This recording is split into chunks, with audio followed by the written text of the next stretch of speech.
प्रधानमंत्री Narendra Modi video conferencing के जरिए अलीगढ़ मुस्लिम यूनिवर्सिटी के शताब्दी समारोह में हुए शामिल। कहा, देश हित में आगे आकर भारत के निर्माण में योगदान करें युवा।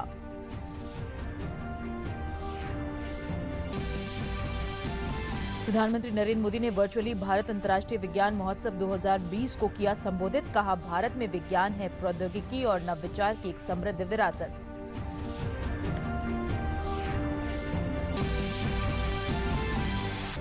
देश में कोरोना संक्रमण को रोकने के लिए सरकार के द्वारा युद्ध स्तर पर चल रहा है प्रयास। ब्रिटेन में पाए गए कोरोना के एक नए वेरिएंट का एक भी मामला नहीं है देश में।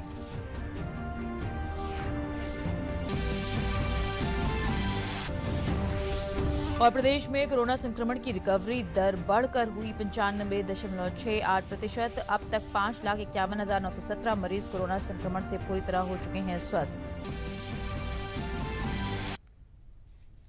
नमस्कार, मैं हूं समरीन सिद्दीकी और अब समाचार विस्तार से। अलीगढ़ मुस्लिम यूनिवर्सिटी के 100 साल पूरा होने के मौके पर प्रधानमंत्री नरेंद्र मोदी ने एक कार्यक्रम को संबोधित किया तो कई मुद्दों पर अपनी बात खुलकर सामने रखी। उन्होंने युवाओं से देश हित में आगे आकर नए भारत के निर्माण में योगदान का आह्वान किया तो एएमयू की ताकत को समाज निर्माण की दिशा में इस्तेमाल करने की बात भी कही। प्रधानमंत्री नरेंद्र मोदी ने बिना किसी भेदभाव के सरकारी योजनाओं को लागू करने की सरकारी प्राथमिकता की बात कही। साथ ही मुस्लिम महिलाओं की तरक्की पर खासा जोर देने की सभी से अपील की।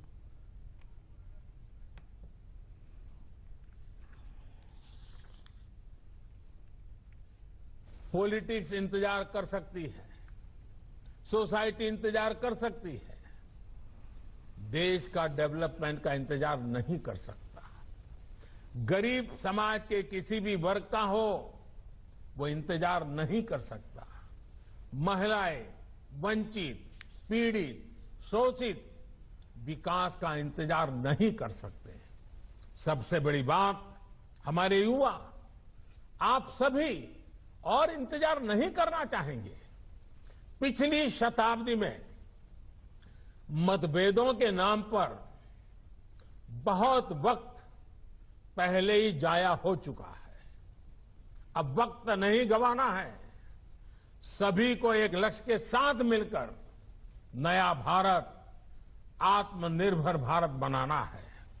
देश के हर आमो खास, विशेष रूप से युवाओं के लिए ये प्रधानमंत्री नरेंद्र मोदी का संदेश है। अलीगढ़ मुस्लिम विश्वविद्यालय के शताब्दी समारोह में पीएम मोदी ने दिल से बात की और दिल खोलकर भी। कार्यक्रम में शामिल युवाओं को पार्टनर्स कहकर संबोधित करते हुए प्रधानमंत्री ने कहा कि समाज में वैचारिक मतभेद होना स्वाभाविक है, लेकिन जब बात राष्ट्रीय लक्ष्यों की प्राप्ति की हो तो हर मतभेद किनारे रख देना चाहिए। सियासत और सत्ता की सोच से बहुत बड़ा, बहुत व्यापक किसी भी देश का समाज होता है। पॉलिटिक्स के ऊपर भी समाज को आगे बढ़ाने के लिए बहुत स्पेस होती है। न्यू इंडिया के विजन की जब हम बात करते हैं तो उसके मूल में भी यही है कि राष्ट्र के, समाज के विकास को राजनीतिक चश्मे से न देखा जाए। हां, जब हम इस बड़े उद्देश्य के लिए साथ आते हैं तो संभव है कि कुछ तत्व इससे परेशान हो। ऐसे तत्व दुनिया की हर सोसाइटी में मिल जाएंगे। ये कुछ ऐसे लोग होते हैं जिनके अपने स्वार्थ होते हैं। वो अपने स्वार्थ को सिद्ध करने के लिए हर हथकंडा अपनाएंगे, हर प्रकार की नेगेटिविटी फैलाएंगे। लेकिन जब हमारे मन और मस्तिष्क में नए भारत का निर्माण सर्वोच्च होगा तो ऐसे लोगों का स्पेस अपने आप में सिकुड़ता जाएगा। प्रधानमंत्री ने कहा कि आज देश भी उस मार्ग पर बढ़ रहा है जहां प्रत्येक नागरिक को बिना किसी भेदभाव देश में हो रहे विकास का लाभ मिले। उन्होंने कहा कि देश की नीयत और नीतियों में सबका साथ, सबका विकास और सबका विश्वास का संकल्प है। बिना किसी भेदभाव कोरोना के इस समय में 80 करोड़ देशवासियों को मुफ्त अन्न सुनिश्चित किया गया। बिना किसी भेदभाव आयुष्मान योजना के तहत 50 करोड़ लोगों को 5 लाख रुपए तक का मुफ्त इलाज संभव हुआ। जो देश का है वो हर देशवासी का है और इसका लाभ हर देशवासी को मिलना ही चाहिए। हमारी सरकार इसी भावना के साथ काम कर रही है। बेटियों को शिक्षित और सशक्त बनाने के लिए समाज का आह्वान करते हुए पीएम मोदी ने कहा कि महिलाओं को शिक्षित इसलिए होना है ताकि वो अपने अधिकारों का सही इस्तेमाल कर सकें। एक समय था जब हमारे देश में मुस्लिम बेटियों का ड्रॉप आउट रेट, शिक्षा में से ड्रॉप आउट रेट 70% से ज्यादा था, 70% से ज्यादा था। मुस्लिम समाज की प्रगति में बेटियों का इस तरह पढ़ाई बीच में छोड़ना हमेशा से बहुत बड़ी बाधा रहा है। लेकिन 70 साल से हमारे यहां स्थिति यही थी कि 70% से ज्यादा मुस्लिम बेटियां अपनी पढ़ाई पूरी नहीं कर पाती थी। आज देश के सामने क्या स्थिति है?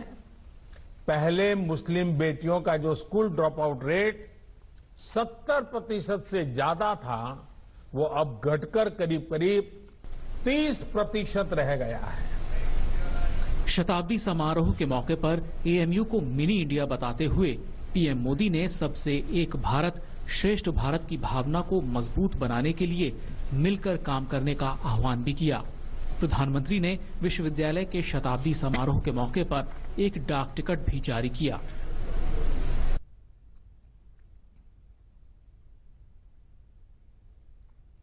और प्रधानमंत्री नरेंद्र मोदी ने वर्चुअली भारत अंतर्राष्ट्रीय विज्ञान महोत्सव 2020 को संबोधित किया है। उन्होंने कहा है कि भारत में विज्ञान, प्रौद्योगिकी और नवाचार की एक समृद्ध विरासत है। हमारा टेक उद्योग वैश्विक समस्याओं को हल करने में सबसे आगे है, लेकिन भारत और अधिक करना चाहता है। आज के इस फेस्टिवल में हम साइंस को सेलिब्रेट कर रहे हैं। हम उस ह्यूमन स्पिरिट को भी सेलिब्रेट कर रहे हैं जो हमें लगातार इनोवेट करने के लिए प्रोत्साहित करती है। Friends, India has a rich legacy in science, technology and innovation. Our scientists have done path-breaking research. Our tech industry is at the forefront of solving global problems. But India wants to do more. We look at the past with pride, but want an even better future. नई राष्ट्रीय शिक्षा नीति के बारे में बात करते हुए प्रधानमंत्री ने कहा कि पहले पाठ्य पुस्तकों पर ही ज्यादा ध्यान दिया जाता था, लेकिन अब शोध और नवोन्मेष पर जोर दिया जाता है।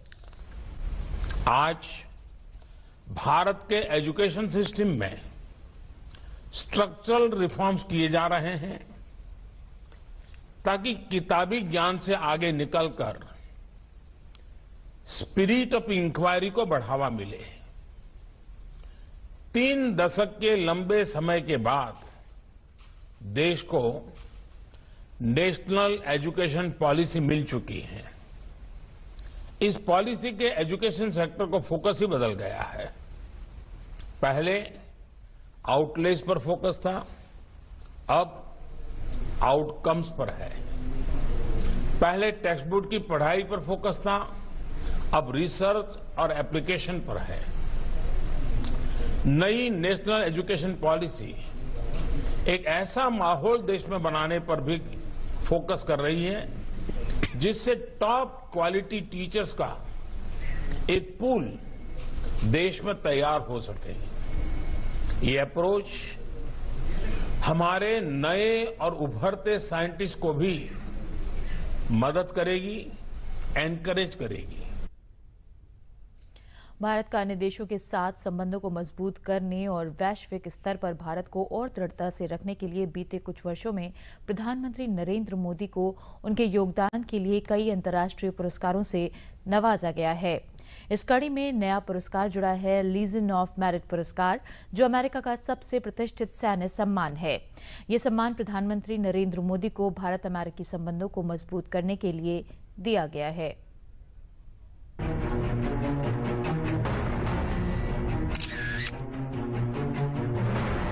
ये सम्मान है प्रधानमंत्री नरेंद्र मोदी का, जो उन्हें मिला है दुनिया के सबसे शक्तिशाली देश की ओर से। अमेरिकी राष्ट्रपति डोनाल्ड ट्रंप ने प्रधानमंत्री नरेंद्र मोदी को प्रतिष्ठित लीजन ऑफ मेरिट पुरस्कार से सम्मानित किया है। ये पुरस्कार प्रधानमंत्री मोदी को अमेरिका और भारत के बीच रणनीति साझेदारी को बढ़ावा देने और भारत के वैश्विक शक्ति के रूप में उभरने में उनके नेतृत्व के लिए दिया गया है। प्रधानमंत्री मोदी की तरफ से अमेरिका में भारतीय राजदूत तरनजीत सिंह संधू ने अमेरिका के राष्ट्रीय सुरक्षा सलाहकार रॉबर्ट ओब्रायन से व्हाइट हाउस में ग्रहण किया। ये अमेरिका का सबसे बड़ा सैनिक सम्मान है जो केवल राष्ट्राध्यक्षों या सरकार को दिया जाता है।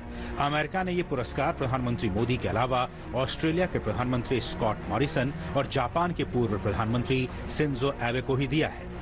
प्रधानमंत्री को मिला ये सम्मान भारत अमेरिका के मजबूत होते संबंधों और पीएम मोदी की दुनिया में बढ़ती लोकप्रियता का सबूत है। प्रधानमंत्री नरेंद्र मोदी ने पुरस्कार पाने पर खुद को सम्मानित महसूस होने की बात कहते हुए ट्वीट किया कि ये द्विपक्षीय संबंधों को मजबूत करने के भारत और अमेरिका के लोगों के प्रयासों को मान्यता देता है। पीएम ने ट्वीट किया, भारत के 130 करोड़ लोगों की ओर से मैं भारत अमेरिका संबंधों को और मजबूत करने के लिए अमेरिकी सरकार और दोनों देशों के अन्य सभी हितधारकों के साथ काम करना जारी रखने की अपनी सरकार के दृढ़ विश्वास प्रतिबद्धता को दोहराता हूं। गृह मंत्री अमित शाह ने पीएम को इस सम्मान के लिए बधाई देते हुए ट्वीट किया कि भारत अमेरिका संबंधों को मजबूत करने में शानदार प्रयासों के लिए अमेरिकी राष्ट्रपति की ओर से मिले लीजन ऑफ मेरिट पुरस्कार के लिए प्रधानमंत्री नरेंद्र मोदी को बधाई।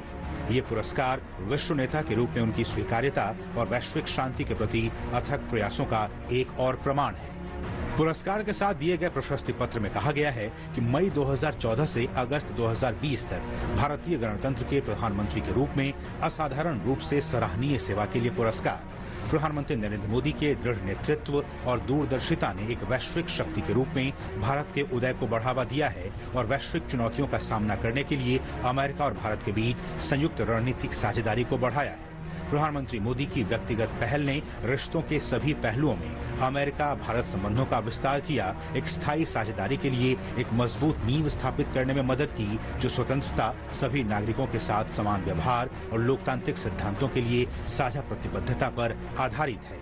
इसमें आगे कहा गया कि प्रधानमंत्री मोदी की व्यक्तिगत पहल ने अमेरिका और भारत के बीच रक्षा साझेदारी को मजबूत किया और साथ ही अमेरिका के साथ भारत के आर्थिक सहयोग का विस्तार करने के उनके प्रयासों से दोनों देशों में उन्नत समृद्धि, निवेश और रोजगार सृजन हुआ है। दोनों देशों की साझेदारी पर इसमें कहा गया है कि भारत प्रशांत क्षेत्र में भारत अमेरिका के लिए भारत एक महत्वपूर्ण साझेदार है, जहां दोनों देश समुद्र की स्वतंत्रता, खुले और पारदर्शी निवेश और बुनियादी ढांचे के विकास, सुरक्षित और विश्वसनीय डिजिटल नेटवर्क और सुशासन सुनिश्चित करने के लिए सहयोग बढ़ा रहे हैं। ये पहली बार नहीं है जब पीएम मोदी को दुनिया के बड़े सम्मान से नवाजा गया है। दुनिया के तमाम बड़े देशों ने पीएम को अपने देश के बड़े सम्मानों से सम्मानित किया है। पिछले साल ही रूस ने प्रधानमंत्री नरेंद्र मोदी को रूस के सर्वोच्च सम्मान Order of Saint Andrew the Apostle से नवाजा। अप्रैल 2019 में यूएई सरकार ने प्रधानमंत्री मोदी को अपने सर्वोच्च नागरिक सम्मान ऑर्डर ऑफ जायद से नवाजा था। पिछले साल ही खाड़ी के एक और देश बहरीन ने भी प्रधानमंत्री को अपने सर्वोच्च नागरिक पुरस्कार से सम्मानित किया था। 2019 में ही मालदीव ने विदेशी हस्तियों को दिए जाने वाले अपने देश के सर्वोच्च सम्मान रूल ऑफ निशान इजुद्दीन से उन्हें सम्मानित किया था। फरवरी 2018 में फलस्तीन के राष्ट्रपति महमूद अब्बास ने उन्हें grand collar of the state of फलस्तीन से सम्मानित किया था। साल 2016 में प्रधानमंत्री मोदी को अफगानिस्तान के सर्वोच्च नागरिक सम्मान अमीर अमानुल्लाह खान पुरस्कार से सम्मानित किया गया था। अप्रैल 2016 में पीएम मोदी को सऊदी अरब के सर्वोच्च नागरिक सम्मान किंग अब्दुल अजीज सोश अवार्ड से सम्मानित किया गया था। सितंबर 2018 में नरेंद्र मोदी को संयुक्त राष्ट्र के सर्वोच्च पर्यावरण पुरस्कार चैंपियंस ऑफ अर्थ अवार्ड से भी नवाजा गया। इसके अलावा सितंबर 2019 में बिल और मेलिंडा गेट्स फाउंडेशन ने पीएम को स्वच्छ भारत अभियान के लिए ग्लोबल गोलकीपर पुरस्कार से नवाजा था।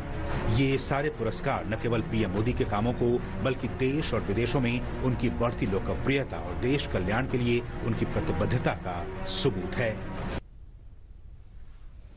देश में जहां कोरोना के संक्रमण को रोकने के लिए सरकार युद्ध स्तर पर प्रयास कर रही है, तो वहीं वैक्सीन को लेकर चल रही तैयारियों पर भी सरकार का खासा फोकस है। इस बीच ब्रिटेन में पाए गए नए प्रकार के वायरस को लेकर सरकार ने कहा है कि भारत में अभी तक ये वायरस नहीं पाया गया है, लेकिन इसके संक्रमण को संभावित तरीके से रोकने के लिए पहले से ही हर संभव प्रयास किए जा रहे हैं। कोरोना के खिलाफ जारी जंग में देश को लगातार सफलता मिलती जा रही है, जिसके चलते देश में 163 दिनों के बाद कुल एक्टिव मामलों की संख्या 3 लाख से भी कम रह गई और करीब 173 दिन के बाद देश में पहली बार 24 घंटे में 20,000 से कम नए केस दर्ज किए गए। देश में बढ़ते स्वास्थ्य ढांचे और बेहतर समन्वय के चलते संक्रमण को काफी हद तक नियंत्रित कर लिया गया है। भारत में मध्य सितंबर से लेकर अभी तक लगातार केसेस की ट्रेजेक्ट्री एक डिक्लाइन दिखा रही है। और अपर मुख्य सचिव स्वास्थ्य अमित मोहन प्रसाद ने प्रेस वार्ता में बताया कि प्रदेश में पिछले 24 घंटों में कोरोना संक्रमण के 1,277 नए मामले सामने आए हैं और पिछले 24 घंटों में 1,330 कोरोना संक्रमित मरीज उपचार के बाद पूरी तरह से ठीक होकर डिस्चार्ज कर दिए गए हैं। प्रदेश में कोरोना संक्रमण के सक्रिय मामलों की संख्या 16,691 है। अब तक प्रदेश में 5,51,917 मरीज कोरोना संक्रमण से पूरी तरह से उपचारित हो चुके हैं, जिसके बाद प्रदेश में कोरोना संक्रमण की रिकवरी दर बढ़कर 95.68% हो गई है। अब तक प्रदेश में कोरोना के संक्रमित मरीजों में से 8,224 लोगों की मृत्यु हुई है। संक्रमण के 1,277 नए मामले सामने आए हैं, 1277। इसी अवधि में उपचारित होकर डिस्चार्ज होने वालों की संख्या 1,330 है। इस समय एक्टिव इन्फेक्शन के केसेस की कुल संख्या 16,691 है और इन 16,691 एक्टिव केस में से 7,238 होम आइसोलेशन में हैं और 1,789 निजी अस्पतालों में अपना इलाज करवा रहे हैं। बाकी के सभी मरीज सरकार की निःशुल्क L1, L2, L3 की व्यवस्था में विभिन्न चिकित्सालयों में भर्ती होकर अपना इलाज करवा रहे हैं। संक्रमित होने के पश्चात जो आज तक उपचारित होकर डिस्चार्ज हुए हैं, उनकी संख्या अब बढ़कर के 5,51,917 हो गई है और रिकवरी का प्रतिशत बढ़कर के अब 95.68% हो गया है, 95.68%।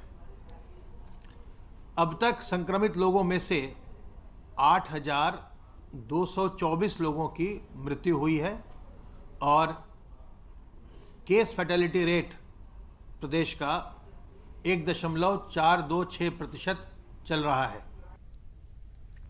और उत्तर प्रदेश, दिल्ली और उसके आसपास के कई किसानों के संगठनों के प्रतिनिधियों ने आज दिल्ली में केंद्रीय कृषि एवं किसान कल्याण मंत्री नरेंद्र सिंह तोमर से कृषि मंत्रालय में मुलाकात की। किसानों ने भारत सरकार द्वारा लाए गए नए कृषि सुधारों का समर्थन किया है, साथ ही कानून से जुड़े अपने कुछ सुझाव भी दिए हैं। इसके अलावा बैठक के दौरान प्रतिनिधिमंडल ने केंद्रीय कृषि मंत्री नरेंद्र सिंह तोमर को ज्ञापन भी सौंपा।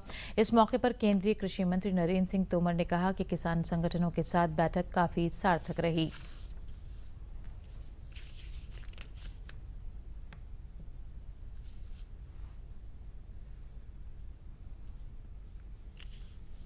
अनेक किसान यूनियन के पदाधिकारीगण आए थे और उनकी ये चिंता है कि सरकार बिलों में कोई संशोधन करने जा रही है। उन्होंने कहा कि ये बिल किसानों की दृष्टि से बहुत कारगर हैं, किसानों के लिए फायदे में हैं और बिल में किसी भी प्रकार का परिवर्तन नहीं किया जाना चाहिए, ये मांग करने के लिए वो आए थे। उन्होंने अपनी बात भी की, उनके मन में जो भ्रांति थी और बाकी जो समस्याएं थी उन पर भी चर्चा हुई। मैं मंत्रालय की ओर से इन सभी किसान यूनियनों का आभार प्रकट करता हूं जो बिल के समर्थन में दिल्ली आए। और हापुड़ में प्रधानमंत्री ग्राम सड़क योजना कोरोना काल में ग्रामीणों के लिए वरदान साबित हुई है। प्रधानमंत्री सड़क योजना के अंतर्गत बनी सड़क से ग्रामीण घंटों का रास्ता अब चंद मिनटों में तय कर रहे हैं और खुश भी दिख रहे हैं, जिसको लेकर ग्रामीण प्रधानमंत्री नरेंद्र मोदी का धन्यवाद कर रहे हैं। टूटी सड़कों और गड्ढों से ग्रामीण काफी परेशान हुआ करते थे और लोगों को चंद दूर का रास्ता तय करने में काफी समय लग जाता था। अब ग्रामीण अपने काम पर देरी से नहीं पहुंचा करते हैं। प्रधानमंत्री ग्रामीण सड़क योजना से बनी सड़क से ग्रामीणों को घंटों का रास्ता तय करने में चंद मिनट लग रहे हैं, जिससे लोग काफी खुश नजर आ रहे हैं।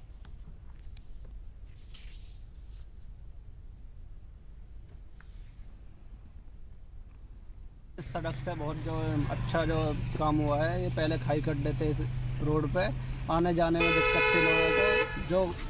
जो समय पहले 2 घंटे में जो तय होता था, उस समय के लिए जो अब जो 20 मिनट की दूरी लगती है, आदमी जो आसानी से चला जाता, आने जाने में कोई दिक्कत नहीं है। और प्रधानमंत्री जी नरेंद्र मोदी जी से जो इस कार्यकाल से जो बहुत अच्छी जो संतुष्टि मिली है, लोगों को जो अच्छा जो सुधार मिला है। और हम लोग भी जो सभी जो अच्छा आने जाने के लिए जो सभी संतुष्ट हैं। रोड बहुत बढ़िया बने हुए हैं। जब से प्रधानमंत्री जी बने हैं, सड़क बहुत अच्छी बन रही है। जहाँ 2 घंटे लगते थे, अब वहाँ 10-15 मिनट में आ जाते हैं। एक बहुत अच्छा कार्य कर रहे हैं प्रधानमंत्री जी, और मैं इन्हें बार बार धन्यवाद करता हूँ। मोदी जी का धन्यवाद देना चाहता हूँ। इसी योजना के अंतर्गत ये सड़क बनी थी, प्रधानमंत्री ग्रामीण सड़क योजना। इससे यहाँ के गांव के लोगों का बहुत ही ज़्यादा विकास हुआ है। आने जाने में भी बहुत लोगों को पहले परेशानी पड़ती थी। मैं इससे पहले बताना चाहता हूँ इस रोड के बारे में। इससे पहले ये रोड बहुत ही ख़राब थी, बहुत सारे खड्डे थे, उधर से लोग आते थे, उन्हें बहुत सारी परेशानियों का सामना करना पड़ता था। लेकिन जब से ग्राम प्रधान सड़क योजना आई है, तब से लोगों को बहुत सारी आसानियाँ हो गई हैं। उधर से आने वाले लोग हैं वो आसानी से आ जाते हैं। जनपद बलरामपुर में राष्ट्रीय ग्रामीण आजीविका मिशन के अंतर्गत संचालित स्वयं सहायता समूह द्वारा महिलाओं की दशा एवं दिशा में व्यापक बदलाव हुआ है। महिलाएं आर्थिक रूप से स्वयं समृद्ध होकर अपने परिवार की भी दशा और दिशा बदल रही हैं। जिले की महिला एवं स्वयं सहायता समूह व उनके संगठनों को 8 करोड़ 62 लाख रुपए की पंजीकरण धनराशि भी मिली है। जिले में NRLM द्वारा संचालित स्वयं सहायता समूह के कार्य में महिलाओं के साथ उनके परिवार वाले भी जुड़कर रोजगार प्राप्त कर रहे हैं। चाहे प्रेरणा कैंटीन हो या सिलाई का काम या फिर जनरल स्टोर की दुकान, सभी जगह परिवार वाले महिलाओं के साथ जुड़कर आर्थिक रूप से मजबूत हो रहे हैं। मां जगदम्बे स्वयं सहायता समूह की सुनीता देवी ने बताया कि समूह बनाकर ही वो जनरल स्टोर की दुकान उन्होंने खोली है, जिससे समूह की महिलाओं को अब लाभ मिल रहा है। मेरा नाम ज्योति वर्मा है और मैं समूह में जुड़ी और समूह बहुत अच्छा है और मुझे बहुत फ़ायदा मिला। समूह से मैंने मास्क और ड्रेस की सिलाई की और इससे मुझे बहुत फ़ायदा हुआ। जय मां जगदम्बा स्वयं सहायता से हमारी वाइफ जुड़ी हुई है। हम लोग भी उससे सक्षम हैं और समूह अच्छा चल रहा है हमारे यहाँ। हमने उसी पैसे से हमने दुकान किया, हमारा दुकान भी अच्छा चल रहा है, हमारे यहाँ समूह भी अच्छा चल रहा है। हमारे यहाँ सिलाई हुई, कढ़ाई हुई, ड्रेस सिला गया, मास्क सिला गया। महिला समूह की महिलाओं को सिलाई की भी ट्रेनिंग दी गई। स्वयं सहायता समूह में मैं जब जुड़ी तो कुछ भी नहीं लग रहा था। उसके बाद जो समूह धीरे धीरे चलने लगा, उसके बाद इसमें फ़ायदे जो दिखे तो बहुत अच्छा दिखा। इसी से हमने पैसा लेके समूह से ये दुकान किया। मेरा पूरा परिवार इस समूह से जुड़ा हुआ है और ये दुकान जो कर रहे हैं हम पूरे परिवार मिलके कर रहे हैं। इससे हमको बहुत फ़ायदा हुआ है। जीता समूह के द्वारा ये कैंटीन बिलाग में मिला। इस कैंटीन से सारे परिवार काम कर रहे हैं। मैं बलरामपुर का रहने वाला हूँ। मुझे दुकान अलॉट हुआ यहाँ विकास भवन में, प्रेरणा कैंटीन त्रिवेणी महिला स्वयं सहायता समूह के नाम से। समूह हमारे पूरे परिवार की जीविका का सहारा है। माननीय मुख्यमंत्री जी द्वारा प्रदेश से ही 445 करोड़ रुपए की धनराशि उन्होंने समूहों में ट्रांसफ़र की थी, जिसमें से अपने जनपद को 8 करोड़ 62 लाख रुपए की धनराशि प्राप्त हुई है। समूहों को विभिन्न स्कीमों में मिली, इनको CIF में भी मिली, RF में मिली और आजीविका निधि में मिली। इस धनराशि को पाने से समूह की आर्थिक स्थिति काफ़ी मजबूत होगी। उनके परिवार भी इसमें बिजनेस करने में अपना योगदान देंगे। अरबों वर्षों से सौरमंडल के निर्माण के बाद से ही पृथ्वी, शुक्र, बृहस्पति, शनि आदि 8 ग्रह अपने अपने उपग्रहों के साथ मिलकर परिवार की भांति सूर्य की एक साथ परिक्रमा करते हैं और इस परिक्रमा पथ पर समय समय पर अनेक दुर्लभ खगोलीय परिस्थितियों का रोमांचकारी संयोग बनता रहता है, जिसमें सूर्य ग्रहण, चंद्र ग्रहण, परागमन, संयोजन, प्रच्छादन आदि कुछ प्रमुख घटनाएं हैं जो पृथ्वीवासियों के लिए आदिकाल से ही कौतूहल का विषय रही हैं। सोमवार को गुरुवार व शनि ग्रहों के अद्भुत मिलन या संयोजन की घटना को पूरे संसार में नंगी आंखों से देखा गया। इसी कड़ी में फतेहगढ़ फर्रुखाबाद निवासी खगोल विज्ञान के छात्र व विज्ञान संचारक अमृतांशु वाजपेयी ने खगोल प्रेमियों के साथ इन रोमांचकारी पलों को अपने टेलीस्कोप से देखा और कैमरे से छवियों को कैद भी किया। एल्टीट्यूड या फिर राइट एसेंशन एक हो जाए तो ऐसी स्थिति में पृथ्वी से देखने पर जो छटा उत्पन्न होती है वही कंजंक्शन या संयोजन उसको हम लोग कहते हैं। लेकिन सबसे महत्वपूर्ण बात यह है कि कहने के लिए तो ये ग्रह हमको पृथ्वी से एक दूसरे के पास आते हुए दिखाई देते हैं, लेकिन वास्तविकता में ये जो घटना है यह एक आभासी घटना है, ये एक एपेरेंट साइटिंग है कि दोनों ये दुनिया जो है वो त्रिआयामी है। इसमें हम लोग जब देखते हैं तो देखने पे वो हमको पास आते दिख रहे हैं, लेकिन यदि उनकी दूरियों का आकलन किया जाए तो इस पास आने की घटना में भी उनके बीच में करोड़ों किलोमीटर, लाखों किलोमीटर की दूरी बनी रहती है।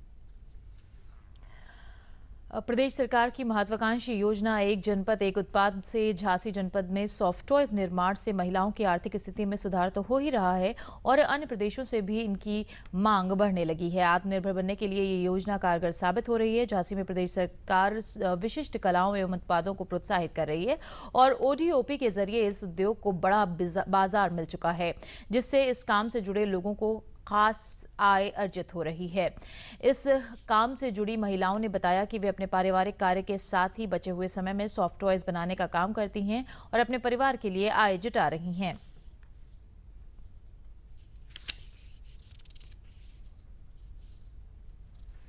2-3 सालों से हम ये काम भी कर रहे हैं और घर के काम में इससे निपट कर सारा काम करने के बाद जो टाइम मिलता है उस टाइम में हम अपने जो फीस हाथ में लेना होता है उसके चलते 5-6 हज़ार का महीना निकाल लेते हैं। जो लोग मतलब हमारे साथ में हैं, जो लोग हमारे साथ कर रहे हैं काम, उनको भी किसी को 5,000, किसी को 10,000, जिसका जैसा टाइम में दे पाता है जो इस काम में, वो अपने अपने काम के हिसाब से निकाल लेता है।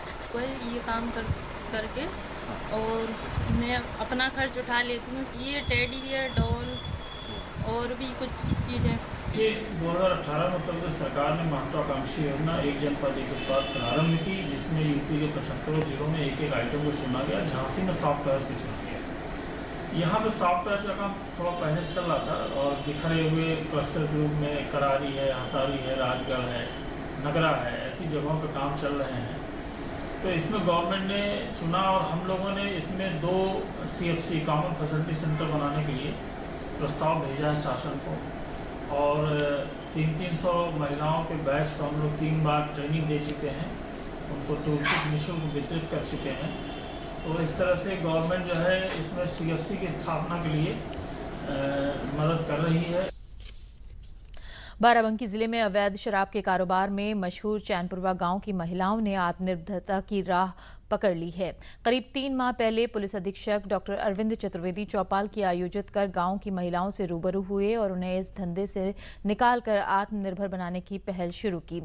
इसके बाद राष्ट्रीय ग्रामीण आजीविका मिशन के तहत स्वयं सहायता समूह का गठन गांव में किया गया। चैनपुरवा गांव की करीब 56 महिलाओं के 5 समूह गठित किए गए। इन महिलाओं ने पहले कैंडल के दिए बनाने का कार्य किया। अब इन्हें 3 दिवसीय प्रशिक्षण देकर एक बार पुनः आत्मनिर्भर बनाया जा रहा है। गांव की करीब 30 महिलाएं मिठाई के डब्बे, महिलाओं के माथे की शोभा बढ़ाने वाली बिंदिया का प्रशिक्षण प्राप्त कर स्वावलंबन की राह अपना रही हैं। प्रशिक्षण के बाद ये महिलाएं अपने गांव में ही मिठाई के डब्बे और माथे की बिंदी बनाकर सीधे रोजगार से जुड़ रही हैं। पुलिस अधीक्षक और अब अंत में प्रमुख समाचार एक बार फिर। प्रधानमंत्री नरेंद्र मोदी वीडियो कॉन्फ्रेंसिंग के जरिए अलीगढ़ मुस्लिम यूनिवर्सिटी के शताब्दी समारोह में हुए शामिल। कहा, देश हित में आगे आकर भारत के निर्माण में योगदान करें युवा।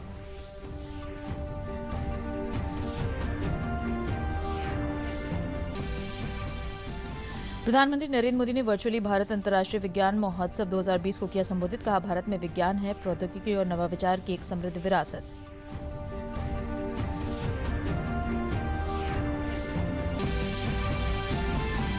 देश में कोरोना संक्रमण को रोकने के लिए सरकार के द्वारा युद्ध स्तर पर चल रहा है प्रयास। ब्रिटेन में पाए गए नए कोरोना के नए वेरिएंट का एक भी मामला देश में नहीं।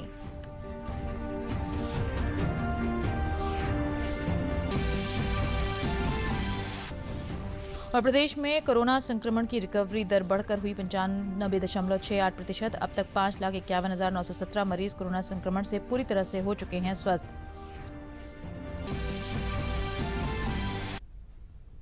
इसी के साथ समाचार समाप्त हुए। नमस्कार।